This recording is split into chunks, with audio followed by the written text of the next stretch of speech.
ርዕስ የጠፋው ዘመን ክስ። ቤት ውስጥ የነገሰው ጸጥታ የሚረብሽ ነበር።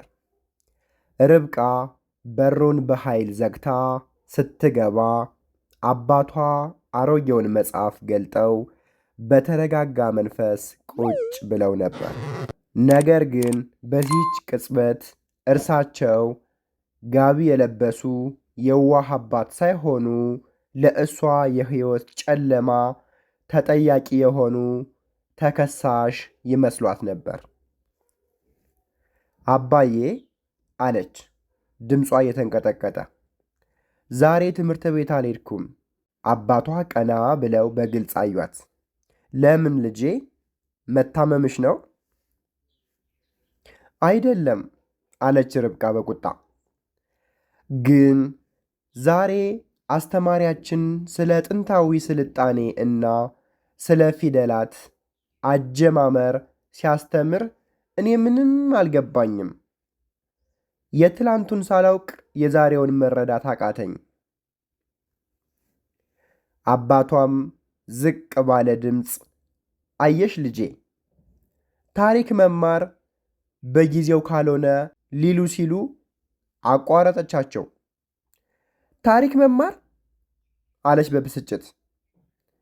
ብታስተምረኝ ኖሮ ያኔ ከጓደኞቼ ጋር መጫወት ስፈልግ አሮጌ ተረት ነው ብዬ ስሳለቅ ለምን በግድ አላስተማርከኝም? ለምን ስለ ማንነታችን፣ ስለ አባቶቻችን፣ ስለ ጥበባቸው በዝርዝር አልነገርከኝም? ዛሬ ባዶ መሆኔን ሳውቅ የመጣብኝን ሀፍረት አታውቀውም? አባቷ በሐዘን አዩአት። ያኔ እኮ እጆቼን እያወዛወዝኩ ስተርክልሽ፣ አንቺ ግን ፋሽን ያጣ ትይኝ ነበር። የልጅነት ስተት ነበር አለች ርብቃ እንባዋ የፈሰሰ። አንተ ግን አባት ነህ። ወደፊት ዓለም ምን ያህል ጨካኝ እንደምትሆን፣ ዕውቀት የሌለው ሰው እንዴት እንደሚናቅ ማወቅ ነበረብህ። ለምን በግድ አላስተማርከኝም? ዛሬ ብታስተምረኝ ኖሮ ብዬ እንድቆጭ ያደረገኝ ያንተ ዝምታ ነው። አባቷ መጽሐፉን በዝግታ ዘጉት። ልጄ፣ የፈሰሰ ውሃ አይታፈስም። ትላንት አለፈ። ነገር ግን የዛሬ ቁጣሽ ነገን ለመለወጥ መነሻ ሊሆን ይችላል።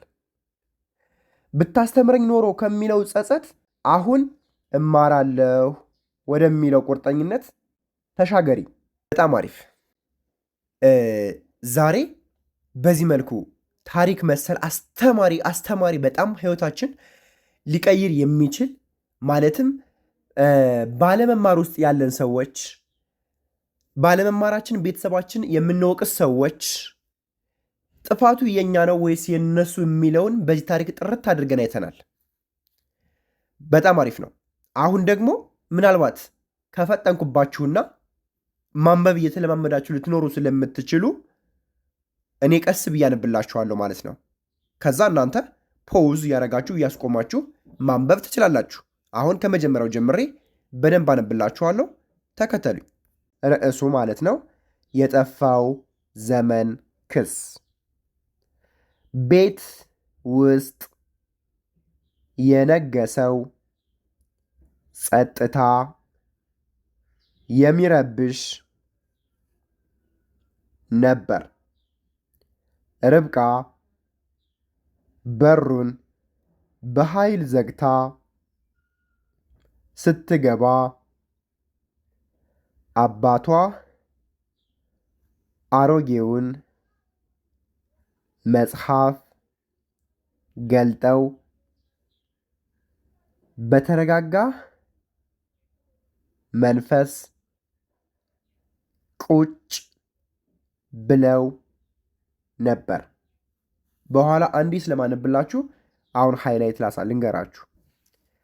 ነገር ግን በዚች ቅጽበት እርሳቸው ጋቢ የለበሱ የዋህ አባት ሳይሆኑ ለእሷ የሕይወት ጨለማ ተጠያቂ የሆኑ ተከሳሽ ይመስሏት ነበር። አባዬ አለች፣ ድምጿ እየተንቀጠቀጠ። ዛሬ ትምህርት ቤት አልሄድኩም። አባቷ ቀና ብለው በግልጽ አዩአት። ለምን ልጄ? መታመምሽ ነው? አይደለም አለች ርብቃ በቁጣ። ግን ዛሬ አስተማሪያችን ስለ ጥንታዊው ስልጣኔ እና ስለ ፊደላት አጀማመር ሲያስተምር እኔ ምንም አልገባኝም። የትላንቱን ሳላውቅ የዛሬውን መረዳት አቃተኝ። አባቷም ዝቅ ባለ ድምፅ አየሽ ልጄ፣ ታሪክ መማር በጊዜው ካልሆነ ሊሉ ሲሉ አቋረጠቻቸው። ታሪክ መማር አለች በብስጭት።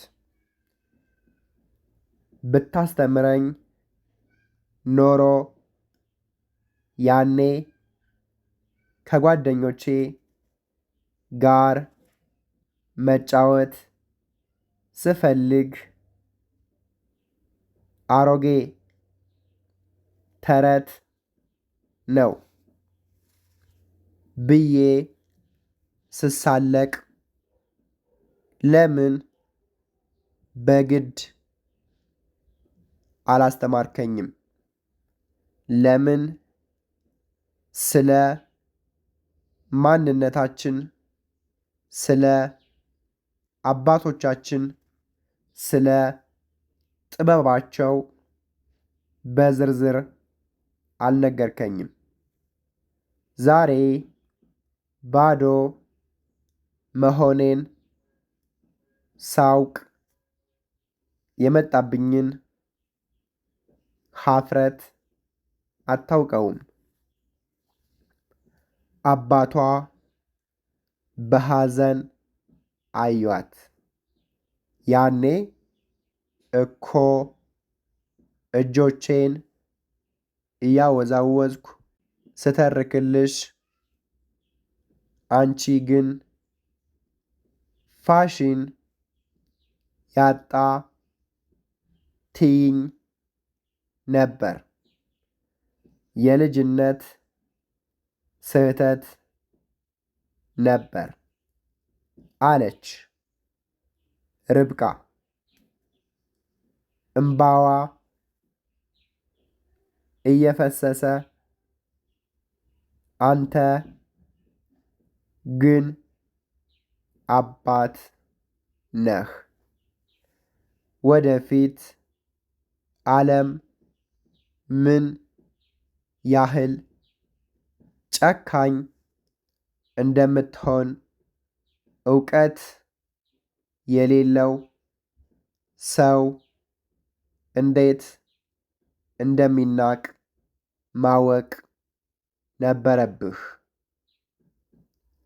ለምን በግድ አላስተማርከኝም? ዛሬ ብታስተምረኝ ኖሮ ብዬ እንድቆጭ ያደረገኝ ያንተ ዝምታ ነው። አባቷ መጽሐፉን በዝግታ ዘጉት። ልጄ፣ የፈሰሰ ውሃ አይታፈስም። ትላንት አለፈ። ነገር ግን የዛሬ ቁጣሽ ነገን ለመለወጥ መነሻ ሊሆን ይችላል።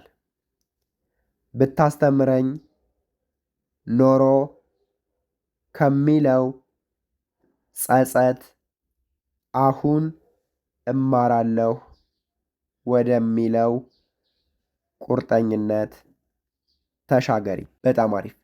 ስለዚህ አሁን ረጋ ብዬ ልክ እንደ ቃል አድርጌ እንደ ታሪክ ሳይሆን እንደ ቃል አድርጌ ለእናንተ እንዲመቻችሁ አድርጌ አንብቤላችኋለሁ። እናንተ ከፈጠንኩባችሁ ምናምን ኦኬ በሉትና አስቁሙት። ከዛ በኋላ ደግሞ የኔውን ክፈቱትና አመሳክሩ። የእናንተውን ከኔው ጋር እያመሳከራችሁ ታነቡ ውጤታማ ትሆናላችሁ። ቤተሰብ እንደዛ ነው የሚነበበው። እኔ የምደግምላችሁ እናንተ ቸክ እንድታደረጉ ራሳችሁን ልክ ነኝ ወይስ አይደለሁም የሚለውን ራሳችሁን እንድታውቁበት በሚለው ነው። እሺ። ስለዚህ አሁን ደግሞ ፍጥነት በተጨመረበት መልኩ ከመጀመሪያው እስከ መጨረሻው ልክ እንደ ታሪክ አድርጌ አነብላችኋለሁ። ተከተሉኝና ከታሪኩ ምን እንደተማርነ እንነጋገርበታለን ማለት ነው። እንዳትረሱ፣ ለቻናሉ አዲስ ከሆናችሁ ሰብስክራይብ ያደርጋችሁ ቤተሰብ ሁኑ። ቪዲዮውን ደግሞ ላይክ፣ እንዲሰራላችሁ የምትፈልጉትን ኮሜንት፣ ማበረታታትም የምትፈልጉ ኮሜንት ላይ አበረታቱኝ። መማር ለሚፈልጉ ልጆችም ሼር አድርጉላቸው ማለት ነው። አሁን ሙሉ ታሪኩን ከመጀመሪያው እስከ መጨረሻው ድረስ ላንብብላችሁ። እሺ ውድ ቤተሰብ፣ በጣም አሪፍ። ርዕሱ የጠፋው ዘመን ክስ። ወደ ዝርዝር ሐሳቡ ስንሄድ ቤት ውስጥ የነገሰ ጸጥታ የሚረብሽ ነበር። ርብቃ በሩን በኃይል ዘግታ ስትገባ አባቷ አሮጌውን መጽሐፍ ገልጠው በተረጋጋ መንፈስ ቁጭ ብለው ነበር። ነገር ግን በዚች ቅጽበት እርሳቸው ጋቢ የለበሱ የዋህ አባት ሳይሆኑ ለእሷ የሕይወት ጨለማ ተጠያቂ የሆኑ ተከሳሽ ይመስሏት ነበር።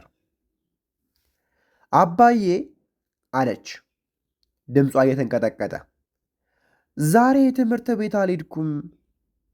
አባቷ ቀና ብለው በግልጽ አዩአት። ለምን ልጄ? መታመምሽ ነው? አይደለም አለች ርብቃ በቁጣ።